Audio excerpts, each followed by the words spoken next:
Hello, everyone. Good morning if you're in Singapore and Asia. Good evening if you're on the other side of the world. Welcome to the first keynote speech of our 2021 Global Research Forum on the fruition and challenges of computational social science, co-organized by NUS Faculty of Arts and Social Sciences and the Department of Information Systems and Analysis, NUS School of Computing.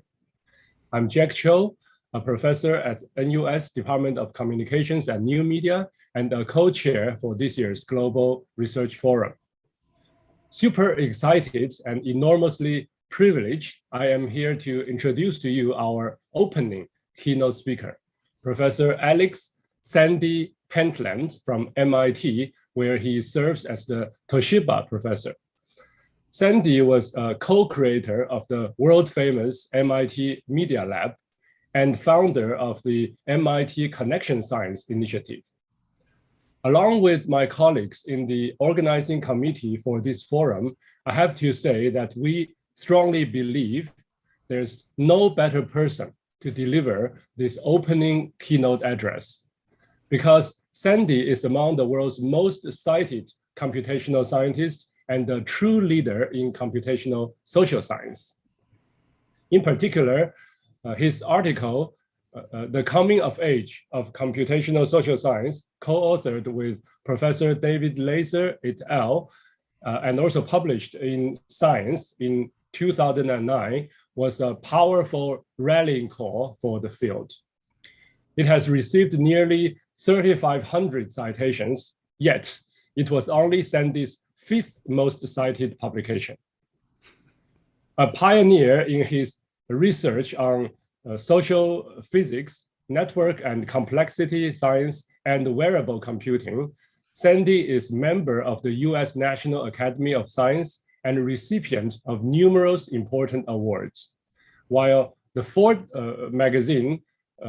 magazine recognizes him as one of the 7 most powerful data scientists in the world.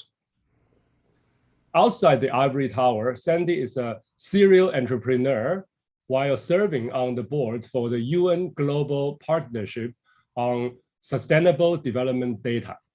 He has co-led the World Economic Forum in Davos during its discussions on data, AI, law, and digital systems.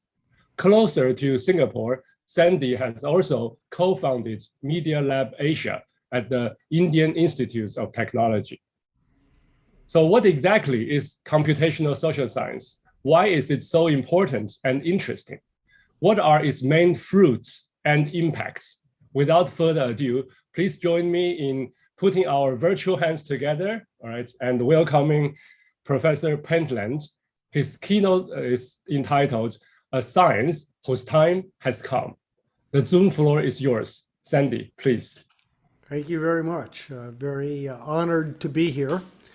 Let me put up some slides, as is normal for an academic, and get things started here.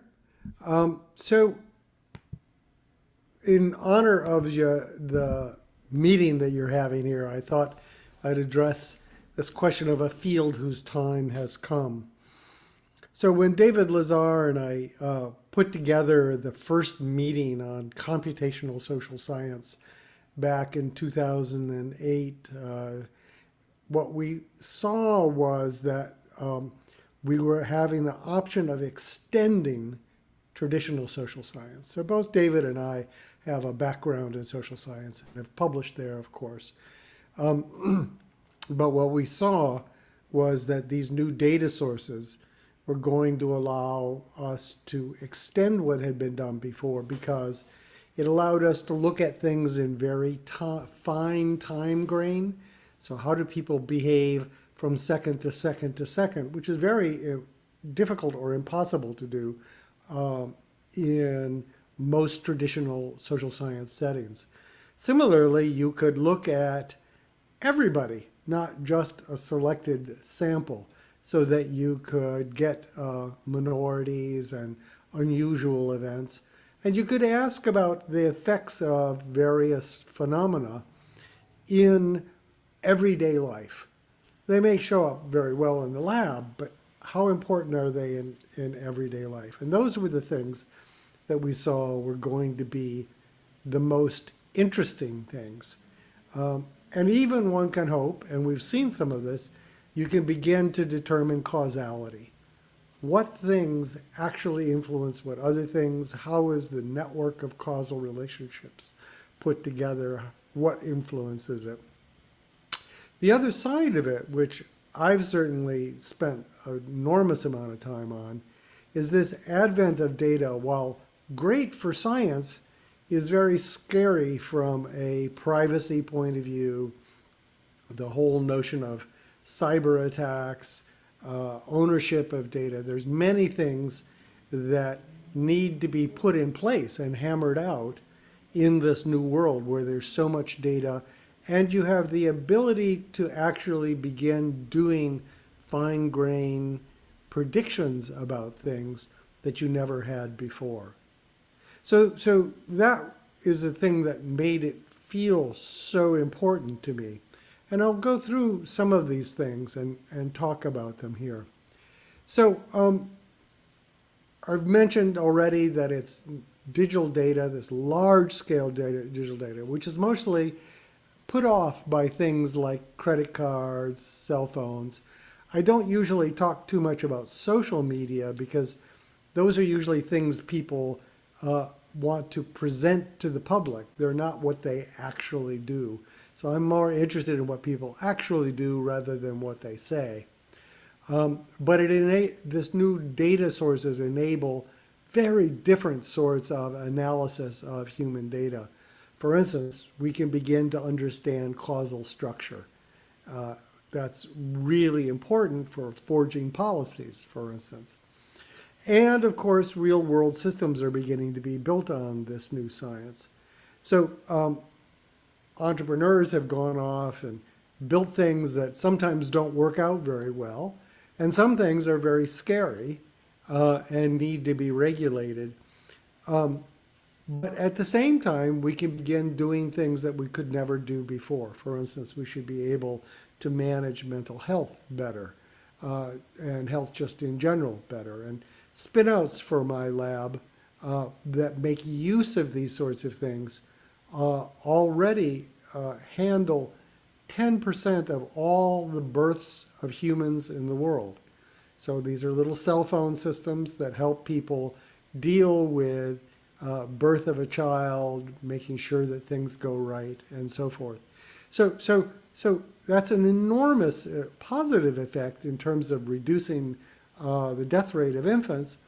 And we see similar sorts of things that have come out of my lab for handling mental health, for greater access to resources. And I'll tell you a little bit about that. And of course, along with this comes the problems of privacy and security.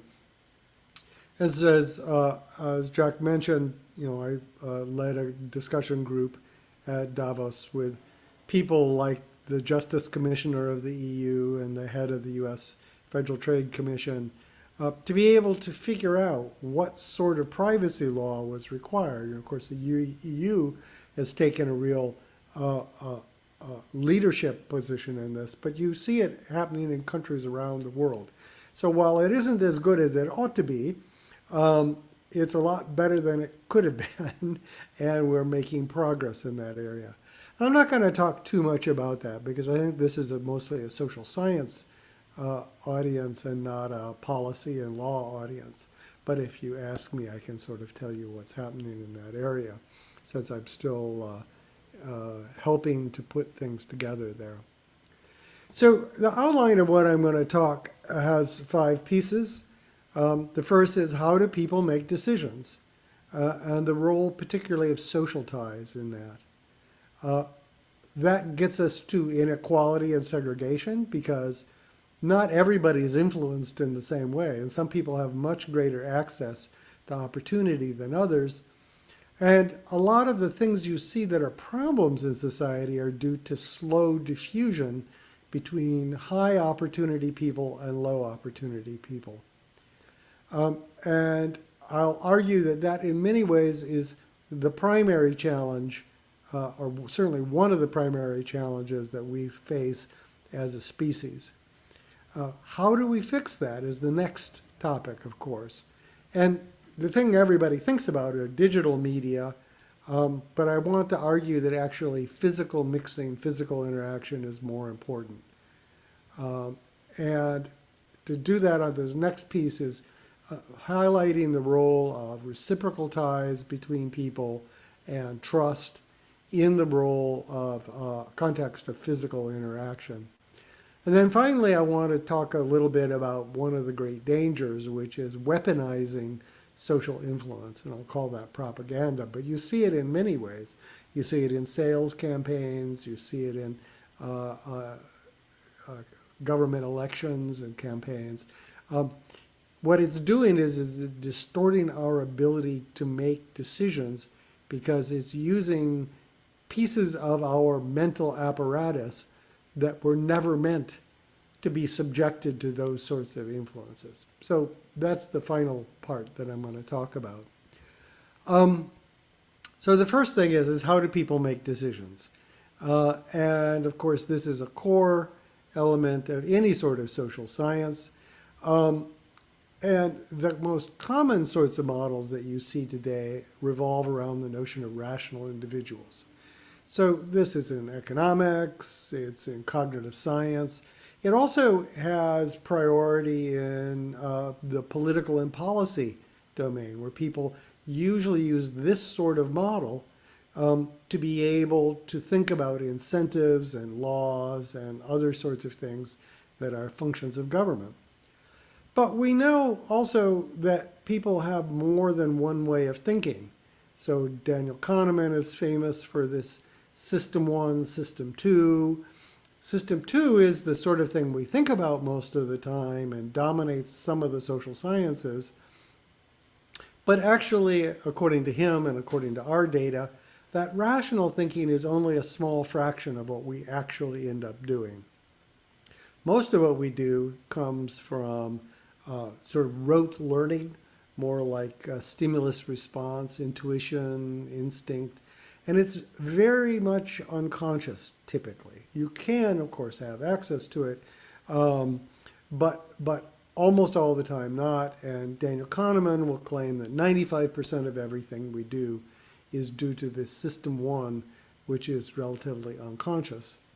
What I will argue is that System 2 is indeed based on facts and evidence and things that you can see and hear and touch and remember. But the System 2 is largely a creature of social influence. People seem to be programmed, really, very young, through mimicry, through social pressure, to behave in certain ways. And that has enormous effect on their development and social outcomes. And through their life, you also get this influence, this subtle and largely unconscious influence of social influence, which modifies our beliefs, our tendencies, and the choices we make. And so as a consequence of that, I believe that it's mostly social influence that determines our decisions and our outcomes. Not as the conscious decisions we make, but in all of the everyday habits, the way our culture evolves, and factors like that. And let me just show you the evidence for that. So most social science, and by that I mean, cognitive science, economics, political science, use a model of individual cognition. And often the rationality is limited in various ways. Behavioral economics is a good example of that. But the key is that individual assumption, that what matters for your behavior happens between your ears. And in fact, there's a great deal of evidence for this. This is one of our studies. Hundreds of thousands of financial traders, we kept track of them. And what you see is just sort of what you'd expect, which is that financial deals, financial trades that are doing well attract many more traders than ones that don't. And if your trades are losing money, you're a little reluctant to let go of them. another standard feature of behavioral economics.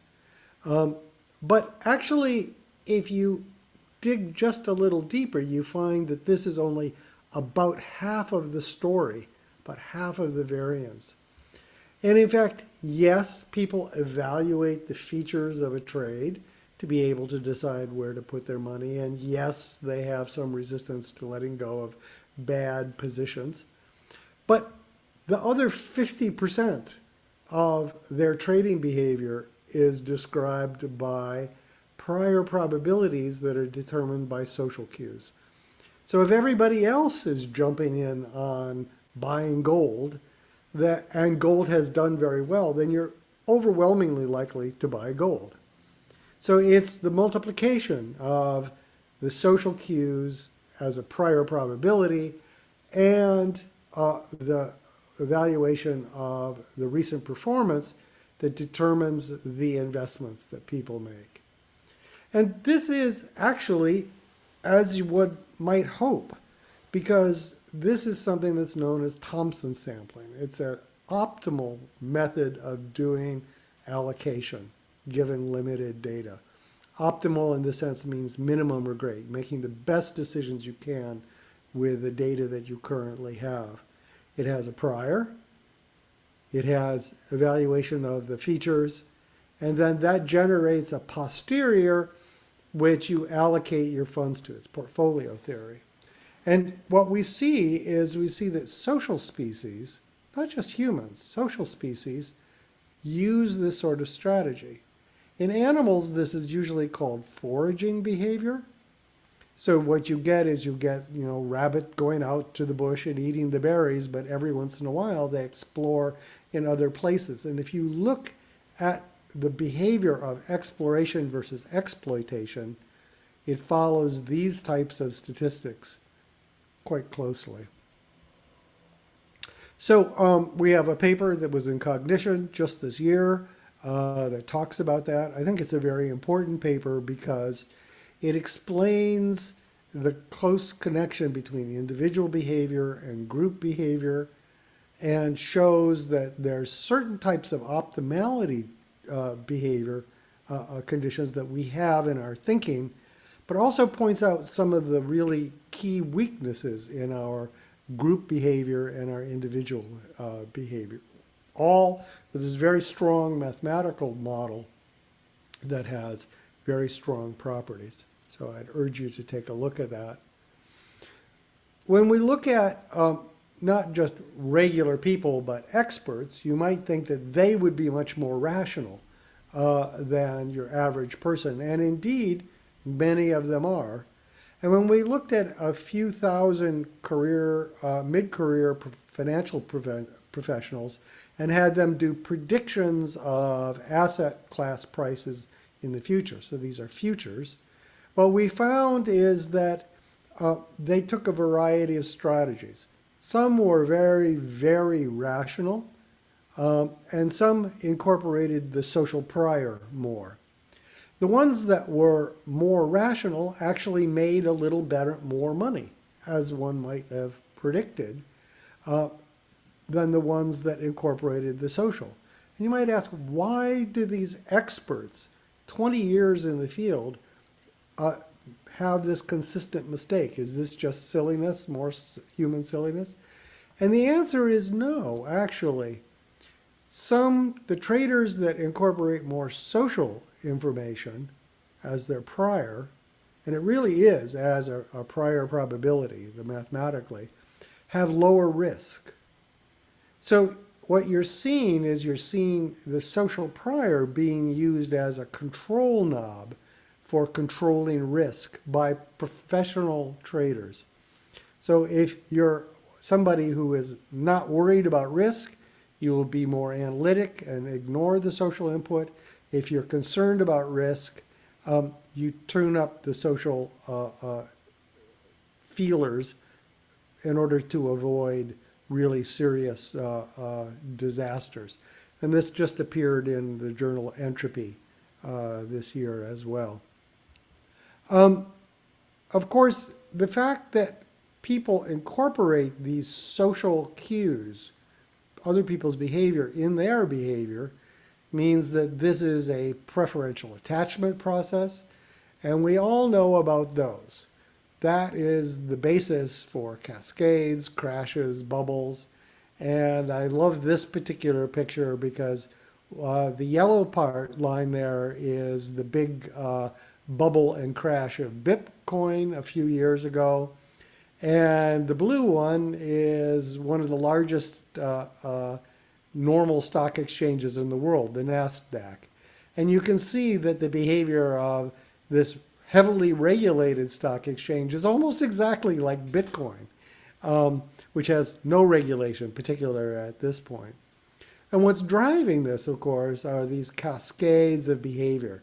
You see other people getting rich, you jump in, more people jump in, and so on and so forth. It creates the bubble, and then the bubble bursts.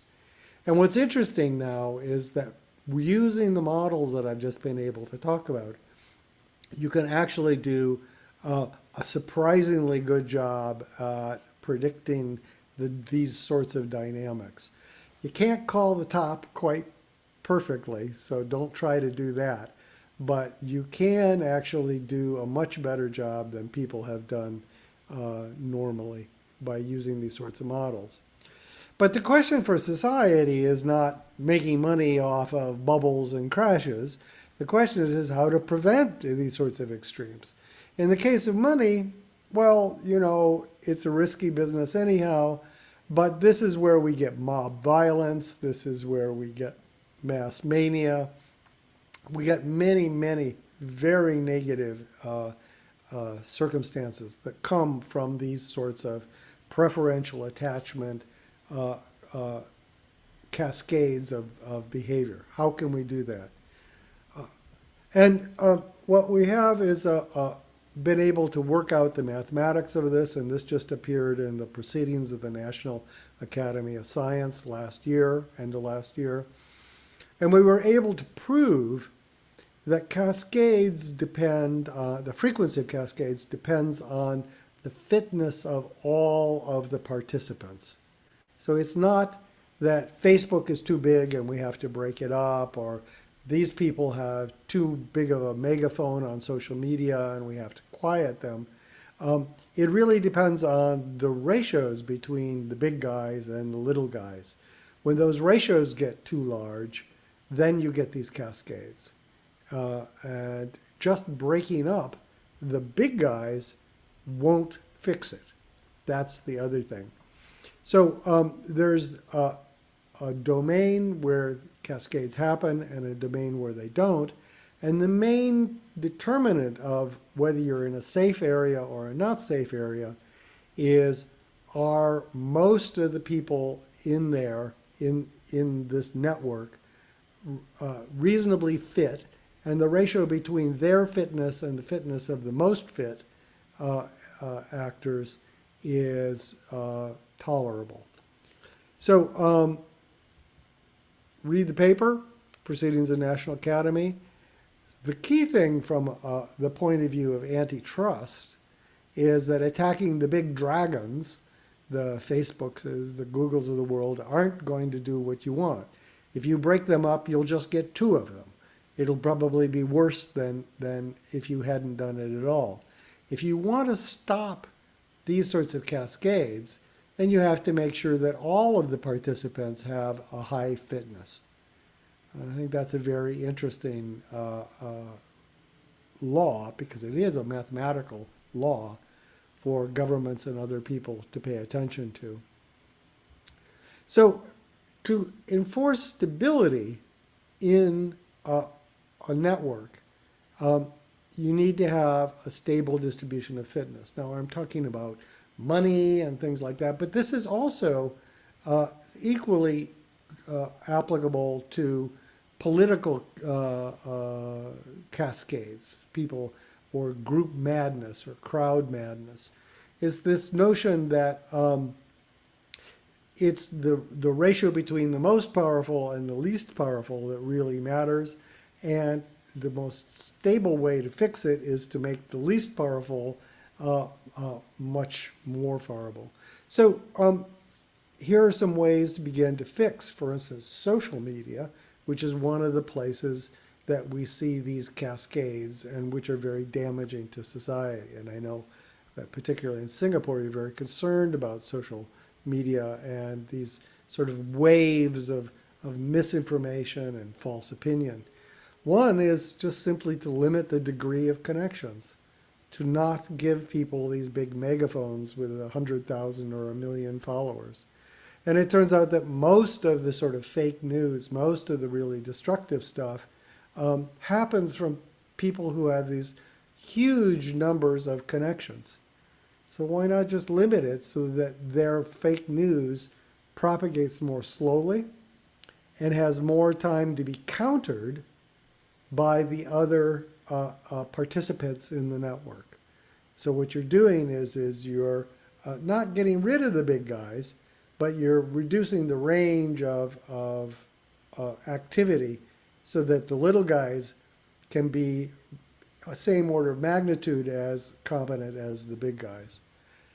A more financially oriented way to do that is to tax social media followers by something that's the square of the number of followers.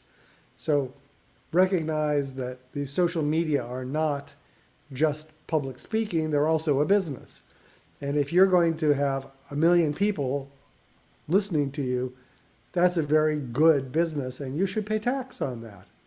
And that tax should go up as the square of the number of followers you have, not linearly, because the power of an actor on a network goes up as the square of the number of connections. And of course, the main thing is that you have to raise the base level of fitness. So inequality is the source, in this hard mathematical sense, of these cascade, fad, and crashes. So it's not that it's morally wrong, it's not that it's somehow destroys trust, although all of those are true.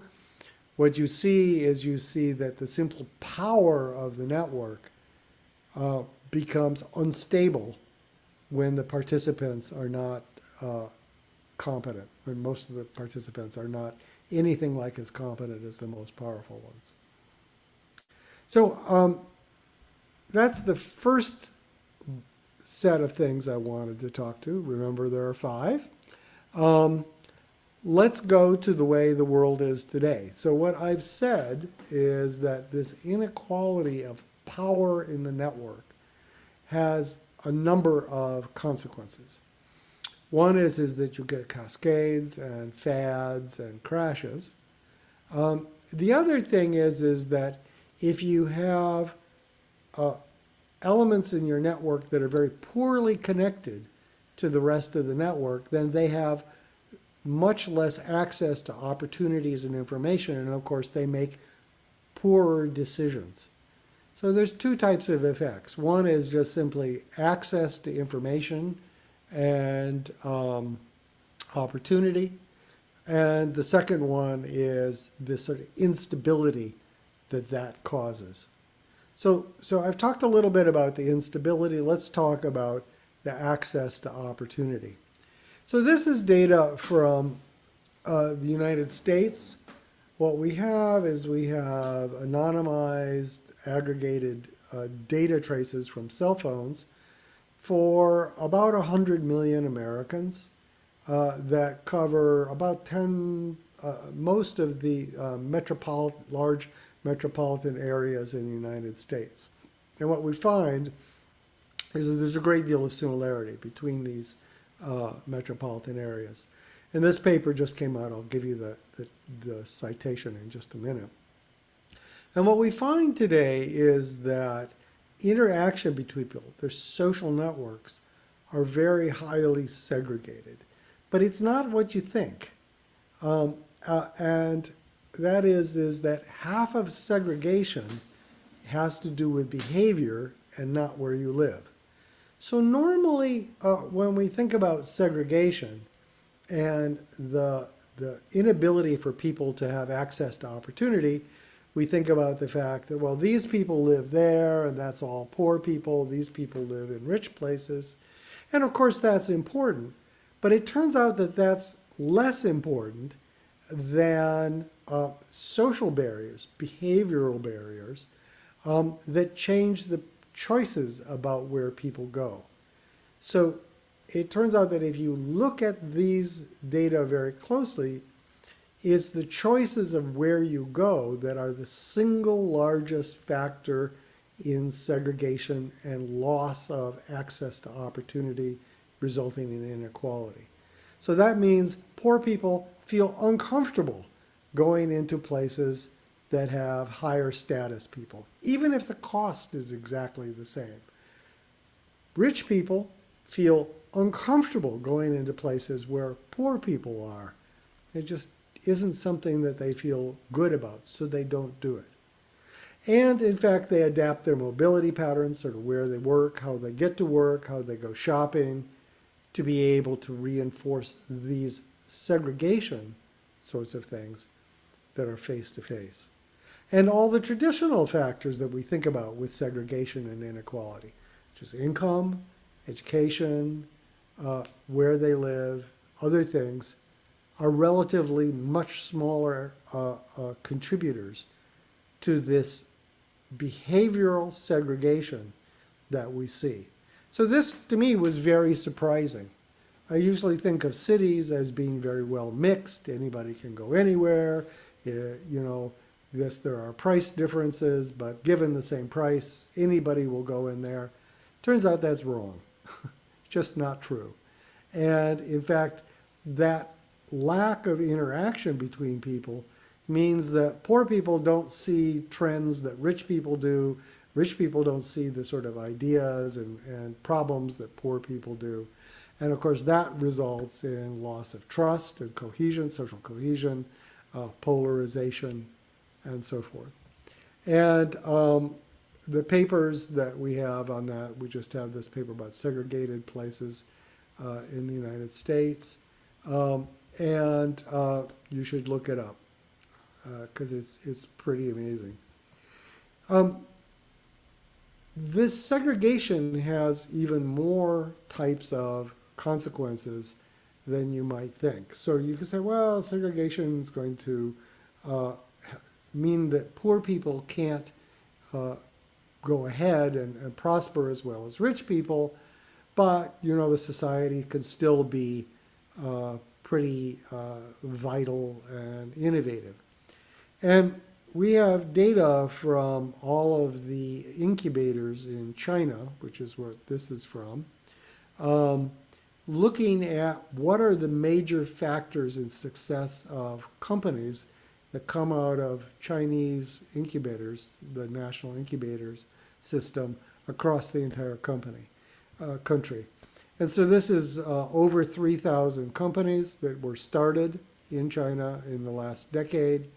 And we looked at all sorts of factors, including financial support, number of experts, income in the area, education level, and so forth. And by far the biggest factor in success of a company getting started, so this is going through the first round of financing, was cultural diversity.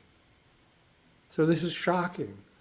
I mean, so the government of China spent an enormous amount of money trying to promote innovation, but the factor that they didn't even know mattered, cultural diversity, turned out to be overwhelmingly the biggest factor. The second factor was industry diversity, which means bringing people with different skills together. Now, once the company is up and going, this picture changes a little bit, and this diversity of people with different skills coming together becomes the most important factor, and the cultural diversity declines as a factor. But these are the sorts of things that happen when you get segregation. You don't get the mixing of ideas and opportunities. And I'll show you very concretely what this does in a few slides. So for instance, here's an example from the United States again of intergenerational mobility. So Poor people, migrants are, put up with a deal because there's a hope that their kids will do better. But the people up at Harvard were able to get access to a database which was all of the the revenue, the tax data in the United States for a period of about 30 years. And they could look at some really unusual factors. Like, for instance, they could ask, were people in a particular neighborhood, the children, were they exposed to people who were innovators, who had started their own business, who had filed patents, who were successful? And what they found is that if the children were exposed to people, and exposed just simply means had people living nearby within 4 blocks, okay, 4 or 5 blocks. So if you grew up in a place where there were people in easy walking distance who had been successful, made it good, then that had an enormous effect on you if they had the same gender. So successful men influence successful boys, but have no effect on girls. Successful women have an enormous effect on girls, but no effect on boys. And moreover, the area of success matters. So if there's people that are successful in business, then that has no effect on their academic success, but a huge effect on their business success. And in fact, actually, you can make a curve which is looking at intergenerational mobility, that's the vertical axis, versus the inequality in a culture, a country, and the mixing between them. And what you see is a very tight relationship between intergenerational mobility and this inequality. And that tight relationship seems to stem in no small part from this exposure effect, this exposure to opportunity. In fact, the exposure effect accounts, and this is a causal statement because there's been randomized trials, the exposure effect accounts for about 71% of the variance in intergenerational mobility. And about half of that is locked in by the time the child is 8 or 9. So think about that. What does that mean that children are programmed to be successful by exposure to successful people by the time they're 8 or 9? Well, I think that the best hypothesis is that children are getting their basic programming, that System 1 stuff that I talked about earlier, when they're young, and the rational stuff comes on layers later. But if your basic programming is wrong, in other words, you don't have role models that will help you understand how to be successful, then you're unlikely to be successful, even if you have additional sort of learning, all the sort of cognitive interventions don't really count for much if your basic programming that you've received when you're very young through mimicry, through role models, has been wrong. So I hope that made sense to people. So I've talked about how people make decisions and the role of social, of copying other people, of learning from what other people do. And I've pointed out that in our societies today, we have this segregation, not just residential, but behavioral segregation, which is something that we could imagine fixing fairly easily. It's not like you have to move neighborhoods around and things, right? And I've told you also that this segregation is worse than you think, because you see it in the effects of this in intergenerational mobility and in GDP growth, the ability to have startups and innovation. So that naturally gets to the question of, well, how to fix this problem? How can we get greater diffusion between different types of people with different cultures, with different income levels, et cetera, et cetera? And the way everybody always says is, well, we can build a social network. So better information networks of various sorts. And of course, there's also the possibility of better physical mobility networks. Remember that the segregation was largely, that I was showing you, was largely physical. So let's look at the information networks. And what we've done is we've looked at, again, three types of networks in most of the major metropolitan areas in the United States, but we've seen this in other countries too. And what we're looking at here is mixing between people who are in one level of socioeconomic class, 0 through 9. So 0 are the poor people, 9 are the rich people. And we're asking, when you look at shopping behavior, how much do rich people rub shoulders with poor people? And the answer is not at all, right? And it's not just that the poor people can't buy things in rich places. The rich people don't visit the poor places. They don't feel safe, perhaps. And even though certain types of things, like, you know, certain types of foods and things are the same price in both rich and poor places, that doesn't do it. People don't feel comfortable mixing outside of their socioeconomic strata. We also looked at mobility, so not just shopping behavior, but where people work, where they do recreation, things like that. Same picture.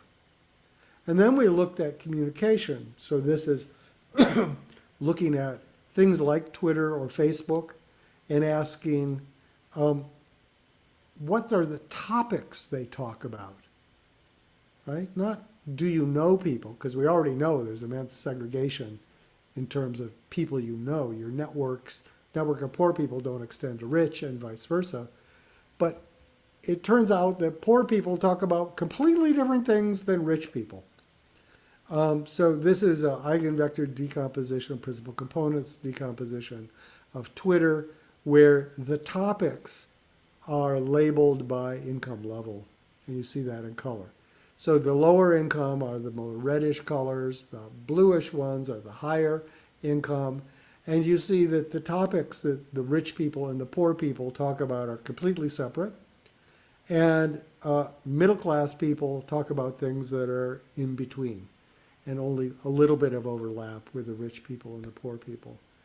So ideas, opportunities, diversity follows the physical segregation as well as these cultural factors. So what about the physical factors? Well, this is another study from China. So in China, there was some natural experiments. They built high-speed rail between cities. And one can ask, if you have matched cities that are the same, but one is connected to an IT hub, a place that has companies that do IT, or say one is connected to another city that has a big chemical industry, how much does that physical connection influence the innovation and the companies that are started between the two cities? So if the physical communication had no effect on innovation, you'd expect that the two cities, the connected city and the not connected city, would have very similar types of rates of innovation and very similar types of areas that they innovated in. And of course, that's not what you find at all. What you find is that you get something like a 50% boost through that connection. So if you want to have IT industry in a city, connect it to another city that already has an IT. If you want chemical industry there, connect it to a chemistry city. So in that sense, these high-speed rails that China invested in, which are often seen as wasteful investment in the West, actually were tremendously important in spreading certain types of innovation throughout the country, just as we saw with the startups earlier. And in fact, we see this everywhere. So if you look at the ability to move around, now this is not between cities, but within a city, you see that the GDP per square area is directly connected to the number of people that you can easily interact with, physically easily interact with. And it turns out that in Europe, their infrastructure isn't as good as the United States, so you get less growth in the sort of GDP per square kilometer as a function of the area. And in fact, when you look at Eastern Europe, which has developed its infrastructure over the last 30 years, say, you see that they were even lower slant, lower tilt, and were developed towards the western part of Europe over time as their infrastructure improved. So this is the same type of effect that we saw with business creation, same sort of thing we saw with intercity communication, and here are some papers that are associated with that. This is a recent paper we had, which is in EPJ Data Science. Suggest you take a look at it. We looked at cities in Europe, in Asia, and in the United States, and we discovered you could predict year-on-year growth of individual neighborhoods. So this is individual neighborhoods by the mixing of the people who came there. So if a neighborhood had people coming from many diverse neighborhoods, so if your neighborhood had visitors from many diverse neighborhoods, your neighborhood was one that was going to grow in GDP. The other thing that predicted that was you got more diverse amenities as you got more diverse people coming. And of course, the causality is not one way. It's a feedback loop. The thing that was sort of shocking to this is that this was almost 50% of this diversity factor, diversity of people factor, was almost 50% of the variance, even after controlling for centrality in the city, education level, investment level, cost of housing, and all the other traditional factors. So it's huge, huge factor. And now we've done this also in Australia. Seems to be a pretty much universal rule. So this idea of mixing between diverse people is much more powerful than we would have expected. But mixing alone isn't enough. If you construct something where people who are diverse, who just simply go by each other, they don't actually interact with each other, you don't get any of this benefit. So you have to somehow build social capital. You have to build interaction between people. And what we've found is that a useful way to measure the amount of social capital, and I'll define what I mean by that in a minute, is by looking at these patterns of influence of each other. So if I show up someplace, do you show up? If you show up, do I show up? That's influence in terms of behavior. And that would be a reciprocal sort of influence. And what we interpret that as meaning is that if we influence each other in that sense, that you tend to show up where I tend to show up, I tend to show up where you show up, and obviously this has to be sort of corrected for, where do you work and things like that, then that relationship must mean something to people to be able to be the causal factor in that. And you see this in phone calls, you see it in SMS messages, you see it physically. If I call you and you call me, that's a pretty good indication that there is some sort of real relationship. It's not just transactional. And if we do that a lot, we must mean something to each other, or we wouldn't keep doing it. That's the way to think about it. And what we've seen is that, in fact, you can classify friendship levels and types of friendship extremely accurate by looking at these sorts of data. So not knowing anything about the people, not knowing anything about the locations, just looking at, if I show up, do you show up? if you show up, do I show up? That sort of influence of each other are very strongly correlated with and very good for predicting friendship relationships. They're also good for predicting trust behaviors.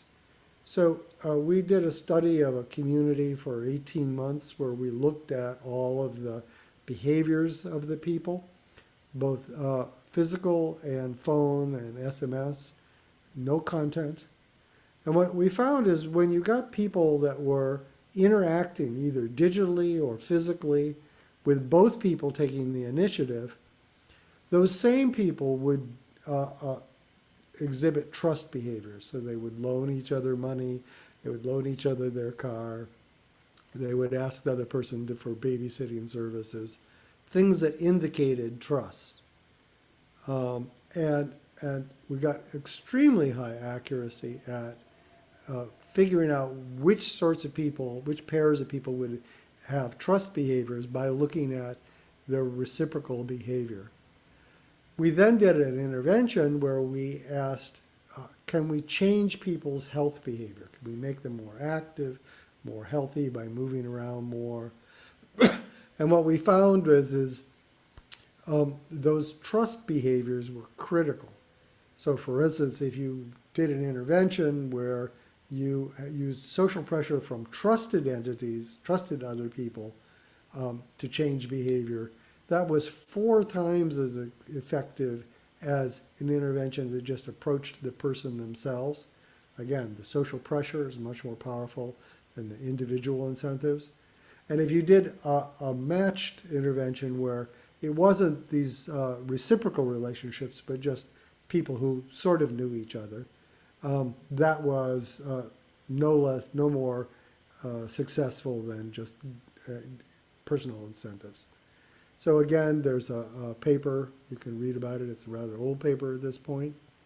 It suggests, though, something that we haven't really done, but we're intending to do, which is biasing social media interfaces to focus more on reciprocal ties, these ties that seem to be valuable to both of the participants and which predict trust relationships and friendship.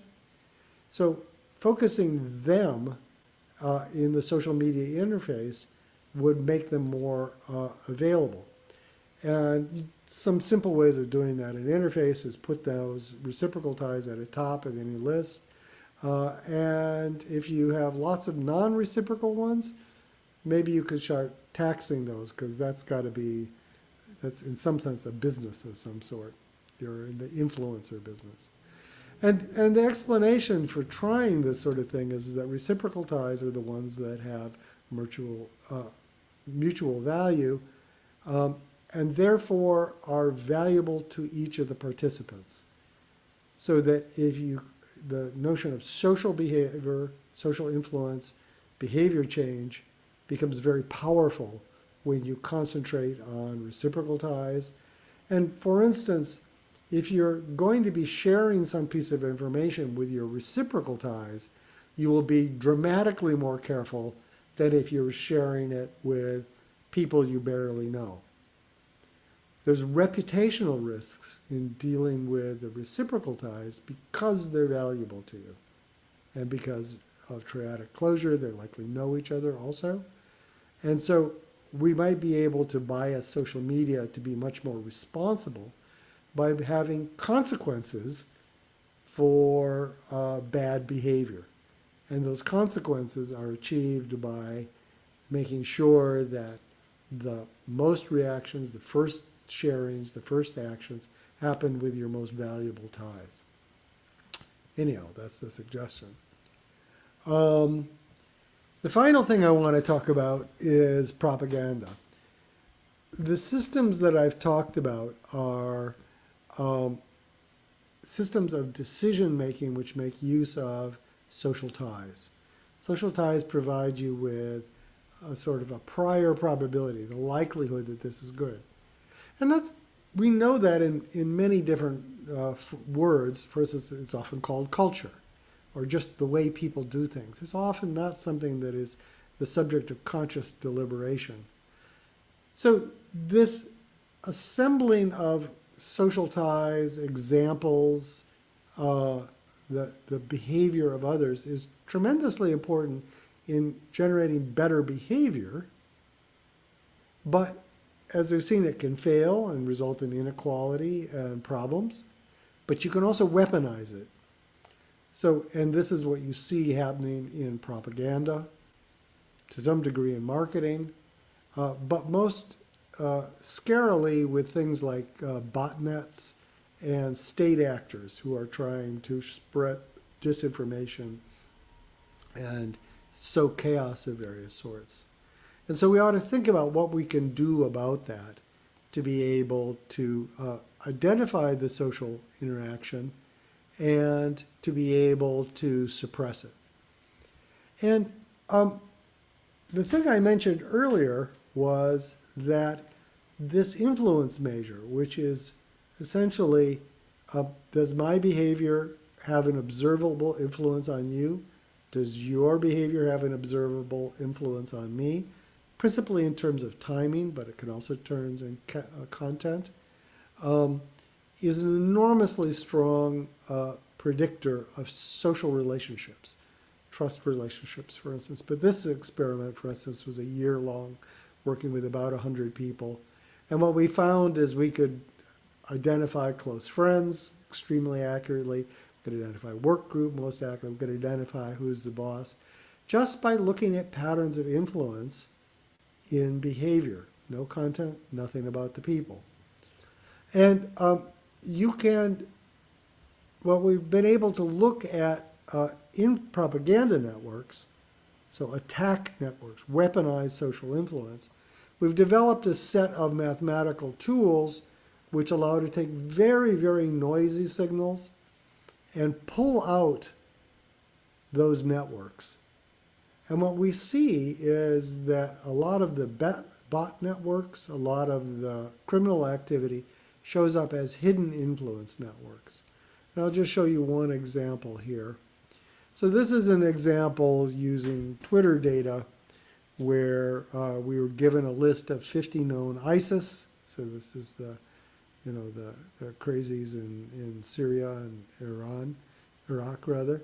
And so we're given 50 samples of that, and the people that gave us this sample held back 74 other samples of people. And these were all the samples that this government institution had been able to identify. ISIS members of a particular sort, so that's why there's only 124 of them. And what we were asked to do was identify the 74 that were kept hidden from us. And so what we did is we used this influence measure, and in the top 200 accounts that we found as being most likely to be the same as the 50, we got 72 of the 74 actual ISIS members. So if you work that out, that's an accuracy of 9.99999, 5 nines, which is amazing. These influence measures are enormously strong and can be used to identify collusion of various sorts. And in fact, actually, parts of the Singapore government are using the software that came off of this experiment, as does the Israeli Defense Force. So these types of things are beginning to be used to be able to fight the harms that you get from the digital networks. And I think also you can see that this way of thinking could help underserved communities in various ways by modifying situations to give them more opportunity, by changing the exposure of young people so they have greater opportunity to do better than their parents, and overall in society by managing these sort of cultural, social variables so that society and people can make better decisions. And I'll just stop there. A couple books on the matter. Social Physics, a new one that talks about many of these more practical things, which is called Building the New Economy. It's free online now, MIT Press, and it'll be published in about a month. So there, thank you. And I will stop the sharing. Thank you so much, Sandy. That was really insightful and inspiring. Okay, I really enjoyed it a Well, lot. a lot of material in a fairly short time, so I hope Yes, people will dig into it more and absolutely. Yeah, I read the counted you. actual papers. Yes, you shared more than a dozen papers, and in such a modest way. But it's so I have to say I'm amazed by the richness. Okay, and also most of these papers are recently published, so they are cutting edge research. From your side, I really appreciate that, and we've got lots of questions. Okay, I want to remind everyone that you can type your question in the Q&A.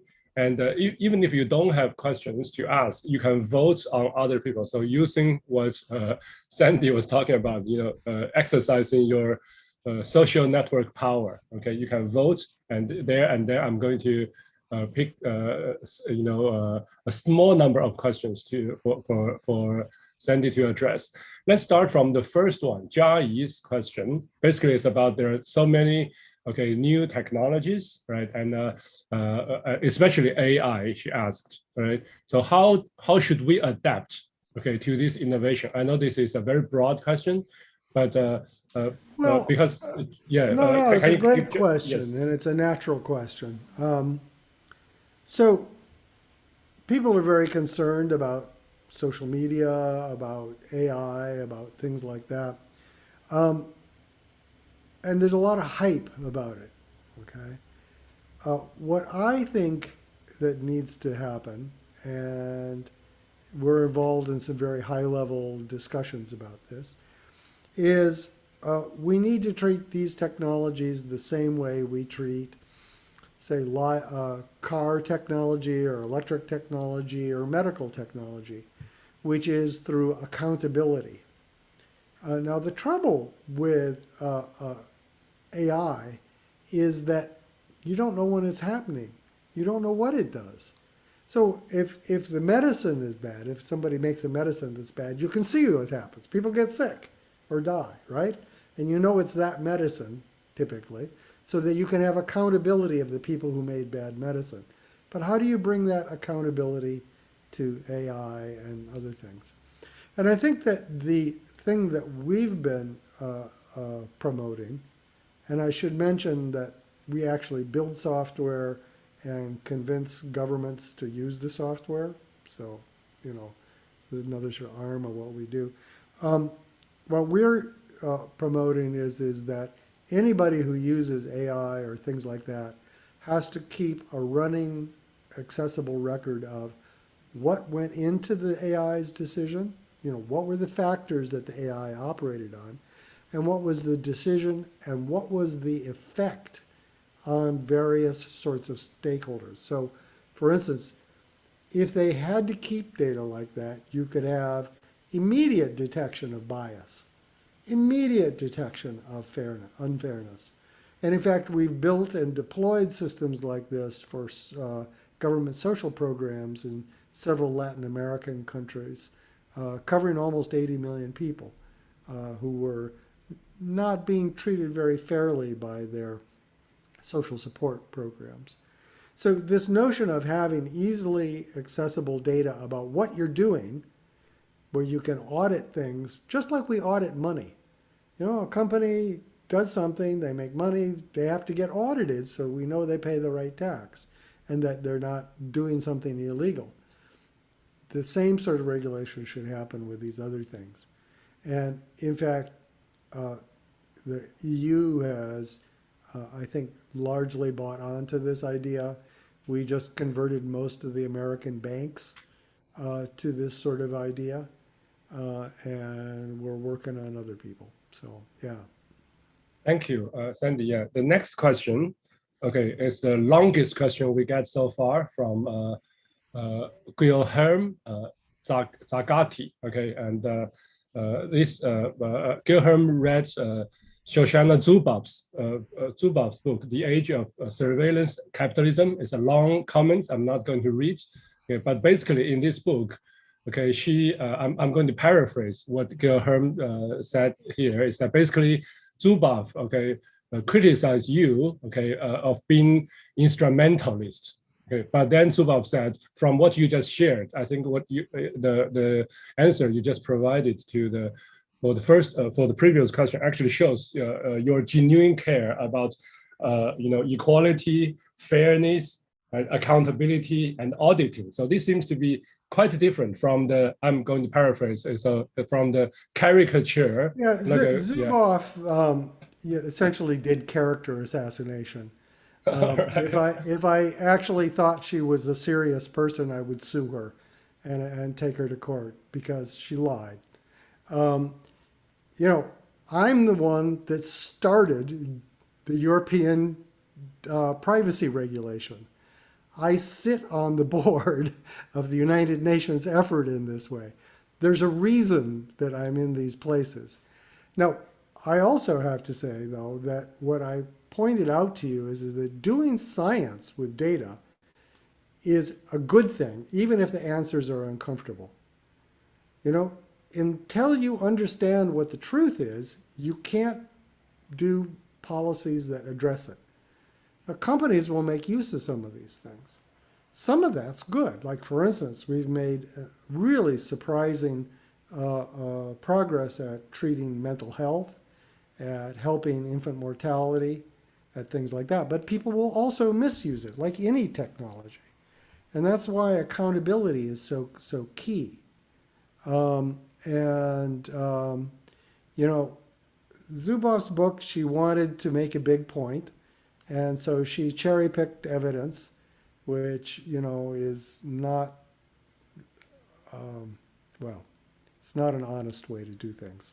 And, you know, the right thing to do is not to say no data, because if you have no data, then you're saying, oh, the existing system is fine. I think it makes real sense to be able to have accountability for government. I think we need to have accountability for many of our systems that we don't have today. That's why I ended up on this UN board, is to bring accountability to governments. And so if you're going to bring the data accountability to governments, you have to have data. They're not going to listen, or you can't build the argument until you have data.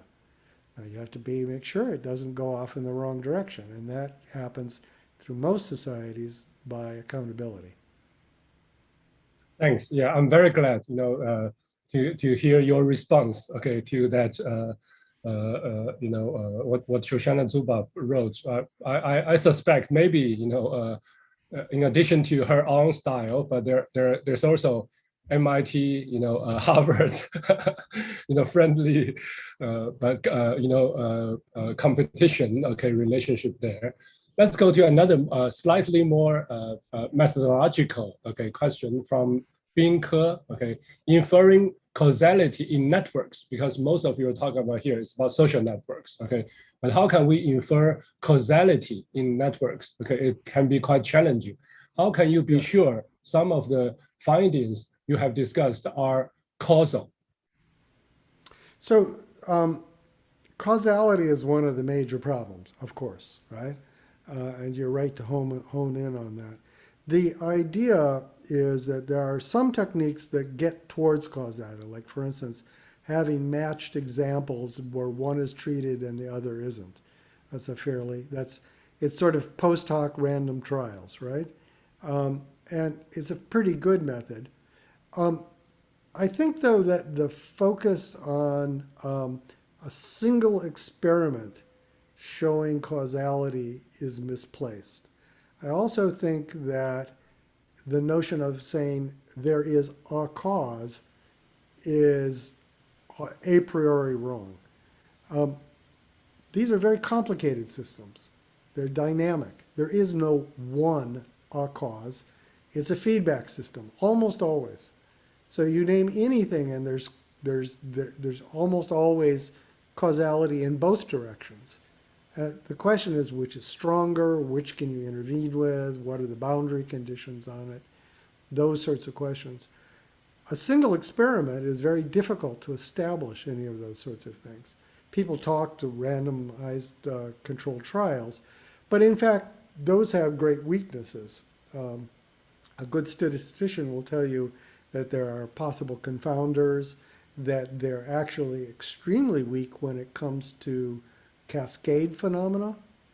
So most of the math that people use applies only to well-behaved distributions and not long-tail distributions like cascades. And what that means is that you have to use actually some very traditional social science methods, which is a confluence of evidence. You have to be able to ask, is this effect something that we see in many different situations, in many different perspectives? Can we go and influence it? Can we find natural experiments? And if the preponderance of evidence argues that it's causal, then you have a preponderance of evidence. Some of the things that we have a really nice natural experiment, like for instance the trains in China, or some of the opportunity things, like for instance the children's intergenerational mobility. That actually was a randomized controlled trial. So for some of these things we actually have quite strong traditional causality. For the other ones, I would point to all of the different things from traditional social science, from other sorts of approaches to these problems, which argue that, for instance, access to opportunity and skills is really the key thing, or one of the largest effects. And from what we've seen, it seems to be larger than, for instance, current educational things, practices, even income. If you control for income, if you control for things like that, the access to opportunity seems to be a bigger factor yet. So no one experiment establishes causality. Causality is not a single factor, it's typically a feedback system, and you have to use a preponderance of evidence to get at it. All right, thanks, Pentland. The next question is about measurements. Okay, this is the one that received the most votes from the floor. How do you define and measure cultural diversity and industry diversity? So this, I think this goes back to your China study, the integration hubs. So this is, I'd have to say, this is one of the weaknesses of computational social science, is that a lot of the data we have is found data. It's data that was collected for other purposes or is being collected for other purposes. So when I measure diversity, like for instance, if I look at income growth in neighborhoods, you can measure that in several different ways. You can measure it in terms of diversity of neighborhoods, which means something like entropy of neighborhoods, entropy of socioeconomic classes that visit the place. You can also measure entropy of, so any of those things work. You can also find in other experiments, but very similar experiments, that diversity in the social network, which means something like communities in the social network that don't talk to each other, and you're linking them together. Okay, so this is BERT measures of diversity. What we find, though, is that most of those work pretty similarly, and so that's interesting. Is that the physical communities, the behavioral communities, the social network communities all line up a great deal. And when that happens, of course, then exactly which one you use to measure things doesn't matter so much. The other factor which is really interesting to me, and I think is maybe the biggest one, is that these are not small effects, nor are they laboratory effects. I mean, we're talking about, you know, correlations greater than 0.65 across, you know, all the major cities in America, or major cities on 4 continents. You know, you rarely get things where you can account for 40, 50% of the total variance by a measure. And so exactly the way you measure these things, you know, some ways a little better here, some ways a little better there. We don't really understand. It's an interesting question.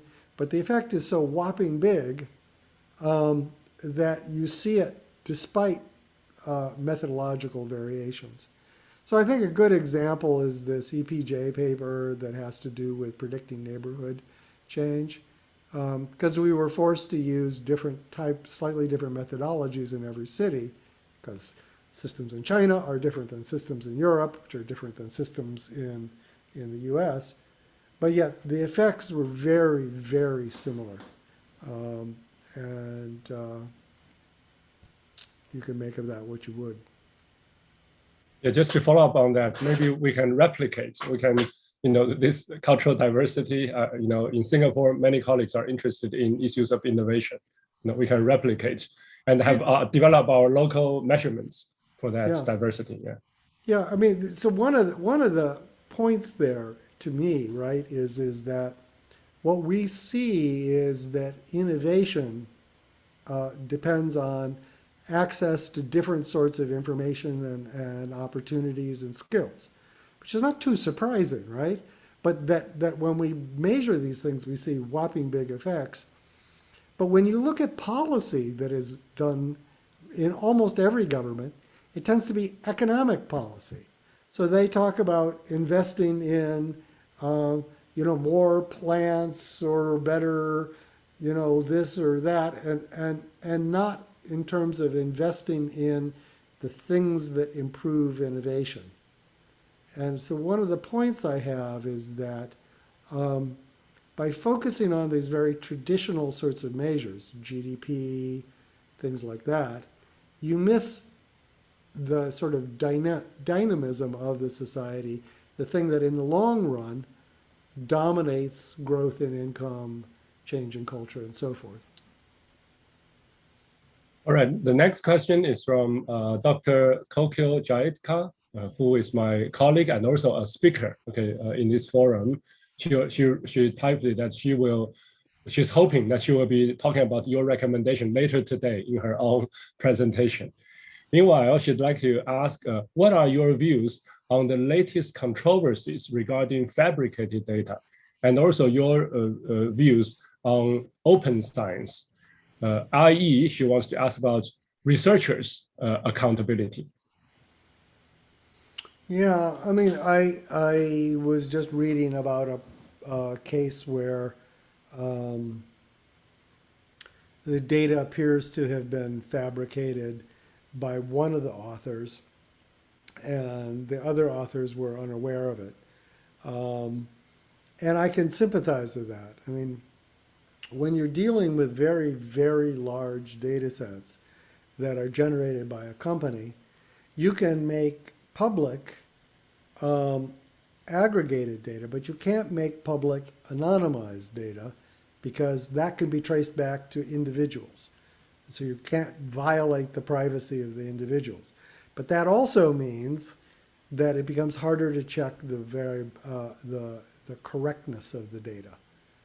Right? And I believe in open science. I believe it's great. Post those data sets up there. Don't violate privacy. Right? So we need to have a tradition, and many of the best journals are doing that. In my laboratory, I'm worried about this, and my strategy actually is that I have several different people working on different projects with the same data. So what that means is for somebody to fake the data, they have to get all these other students that have different projects to collude with them. And that's very difficult. I mean, imagine, so you're getting ready to do your doctoral thesis and somebody comes to you and says, we'd like to cheat to help us, and promise you won't say anything about it. It's just not going to work, right? Now, it doesn't prevent it completely, but it makes it much more difficult. And so far, we've been lucky, but I do regard it as lucky, right, and not an absolute fix.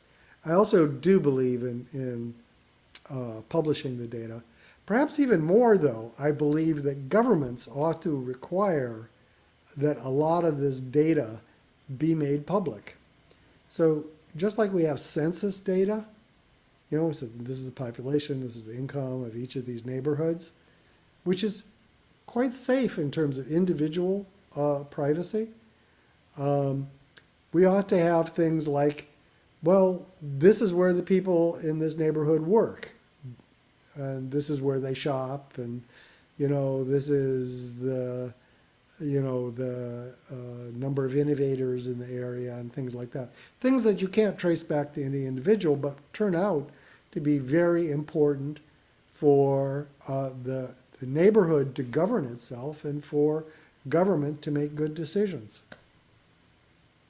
Why is all that data hidden in companies? It's actually not very valuable to the company, but it could be very valuable to society. Yeah, so another part from Kokyo's question has to do with open science, and at NUS, our colleagues are also discussing open science a lot with regard to social media data, for example. Okay, and this open science, actually, one goal is about accountability, right? So that people can replicate, can check what you have been doing. Are there some tips that you have in order for open science, especially when it comes to big data, for this new frontier not to be abused, right? In ways that are there some lessons or tips that you have learned from your observations? Well, I just talked about having multiple different independent Right. groups working on the same data, so that one person can't cheat and pollute everything, right? They have to, it's harder. And I think also having open data will bring a lot more focus on things. I particularly like census-like data because if you find interesting social science with that sort of data, then that can be the basis for public policy, because it isn't private. It isn't traceable to the individual. And what that means is that it can be used regularly and safely to make society better, and it can be audited continuously, right? It's when things get secret that they get a little dicey. So that's I think the attitude I have about that. So continuous auditing, aggregate data like census data are the key things. The other thing that I mentioned in passing, which I think there's insufficient appreciation of, which is when you find a relationship that's a strong relationship, and particularly if you're using some sort of a more sophisticated technique like a deep neural net or something like that. But even with very simple sorts of methods like traditional regressors and things like that, it's very commonly the case that these findings don't generalize. And there's a couple reasons for that. One is that randomized control trials are not nearly as safe as you think they are. They can have confounding things which influence it and are hidden, and the statistical techniques for determining those are weak. So that's a reason not to rely on any one study. So for instance, in medicine nowadays, they have meta-studies. They look at dozens of studies in dozens of places by dozens of people, each with slightly different techniques. And one of the reasons that's so important is it avoids these confounding effects to a fair degree. The second thing that's important about these sort of meta-study type things is that if you have a cascade phenomenon, the statistics of that don't fit in a nice way in standard statistical tests. And so you can get false positives and false negatives easily. And of course, in social science, we see cascades all the time. Fads, crashes, changes of public opinion. All of those are cascade opinion phenomena. And so applying standard techniques to those is wrong. I mean, just full stop, wrong. To be able to get valid things, you need to have polynomial more data. So huge more data sets than we typically use. And that, again, is why you need to have this access to very large amounts of data and many, many experiments that are approximately the same so that you can get enough samples that you get a true reading, even if it is a cascade phenomenon. Thanks. Okay, our next question comes from University of Sydney, okay, Dr. Jonathan Hutchison, right? And he wants to ask about, okay, just now much of your present is about online communities, right? And creating the positive, okay, effects, okay? But how can we integrate this insight from online into our real world, okay, offline community building efforts? And does that mean we need to integrate the role of individuals, policy, community managers, or how can we take those insights from online studies to offline community building? Well, in fact, 80% of what I said was not online. Okay. The inequality, the innovation studies, the whole bunch of the influence of things, most of that is not online because face-to-face continues to be dramatically more influential than online in almost every case. And the online ends up, because of that, right? The online ends up mirroring the segregation and the social fault lines of the physical. That was one of the main stories here, is that online does not cure all of these sort of social ills that come from segregation and inequality. So perhaps you can design online that will do some of that, but we haven't seen it yet. So you need to be able to build trusted reciprocal relationships in order to be able to change behaviors and to be able to have a higher performance also in decision. We just had a paper in the Proceedings of the National Academy of Science showing that by using people as role models who are similar to you, you can get very much better decisions, similar to you in terms of what they care about, not similar to you in terms of experience. You can get very much better decisions than if you just use random people or the same people. Anyway, how can you integrate this? I think that the key thing is we need to move towards a society where we are not governed by our old prejudices and categories. We need to become much more savvy about measuring things and using those measurements to be able to govern ourselves. So just to put that in perspective, before about 1800, the government didn't know how many people lived in each neighborhood. There was no census. They didn't know if they were rich or poor. There were occasional things that the people did, like the Domesday Book back in, was it 1383 or something. But by and large, the government was completely ignorant of what was going on. And then when the census came in, and that happened in the first half of the 1800s, and that's incidentally where the term social physics came from, what you saw was that governments could begin to allocate resources where there were more people and be able to help people who were suffering or poor because they knew where they were. Before that, they just simply didn't know. The charter of the UN board that I'm on is calls A World That Counts.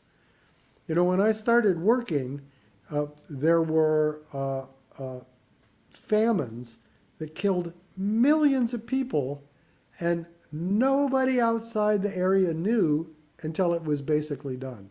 Think about that. 1 million people starving to death, and nobody knows. Now, that's crazy.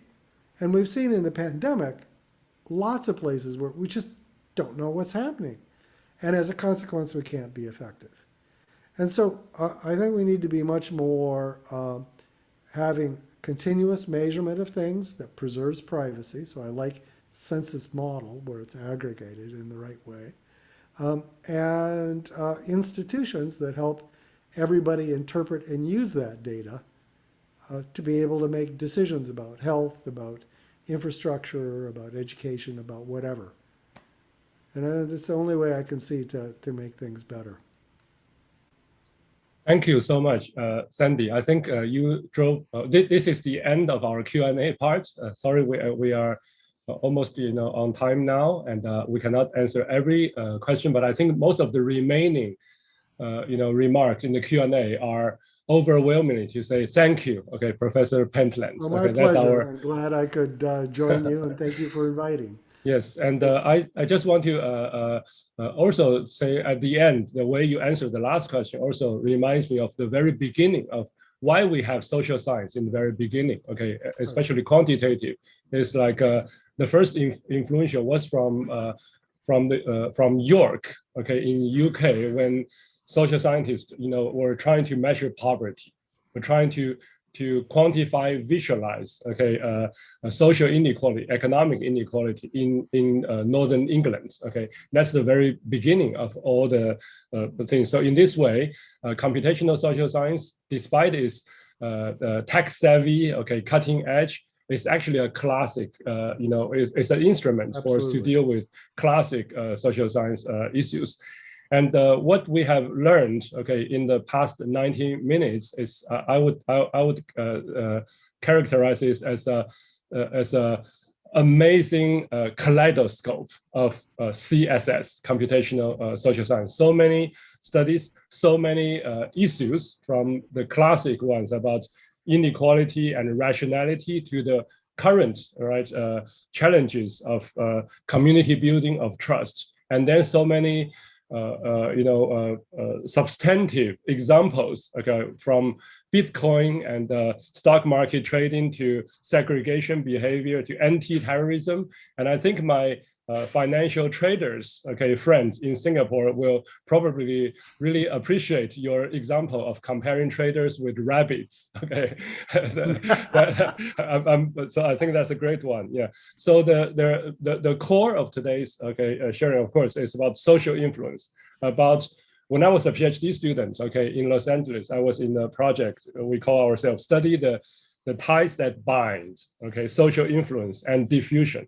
But here we see this social ties not only bind, but also blind, right? So the limited exposure, okay, the kids, when they're 8 or 9 years old, things are almost, programmed for them with behavioral segregation. So the ties can also blind and can even bite, okay, like we learned from the propaganda, the social, the marketing bots, okay, by the way, it's not just Shoshana Zuboff, who is critical of marketing bots. But same here. Okay, we hear it from it's a consensus. Okay, I think from many computational social science. So I'm really glad. Okay, we can be together to see all these different kinds of ties with all these different kinds of effects. And maybe you can start, okay, using this global research forum as an opportunity to create new ties that blaze, okay, new path, okay, in the future of our study, but even more importantly for equitable and also sustainable future of the human species at large. So with this, thank you again. Thank you so much, everyone, but especially thanks, Professor Pentland. Thank you very much for inviting me. Great. Take care.